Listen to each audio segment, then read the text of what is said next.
আমরা বঞ্চিত হয়ে যাই। আল্লাহ তাআলা বলেন, এরে বান্দা গুনাহ করছিস, কোনো সমস্যা নাই। আল্লাহ তাআলা বলেন, বান্দারে তুই আমার নাফরমান বান্দা হওয়া সত্ত্বেও তোর কাছ থেকে আমি কোনো রিজিক ছিনাইয়া নেই নাই, তোর খাওয়া বন্ধ করি নাই, অক্সিজেন বন্ধ করি নাই, তোর হায়াত কমাইয়া দেই নাই রে বান্দা। আমি আল্লাহ তোর প্রতি নারাজ।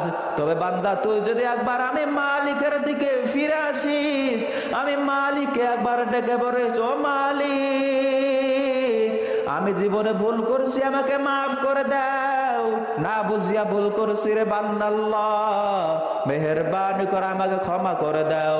আল্লাহ বলেন, বান্দারে তোর জন্য তো আমার নাম রেখে দিয়েছি, এজন্যই তো আমার নাম গফফার। তুই আমি মালিকের দরবারে এসে যখন তাওবা করবি, আমি মালিক তোর তাওবা কবুল করে নিব। আমি হলাম গফুর তাওয়াবুর রহিম।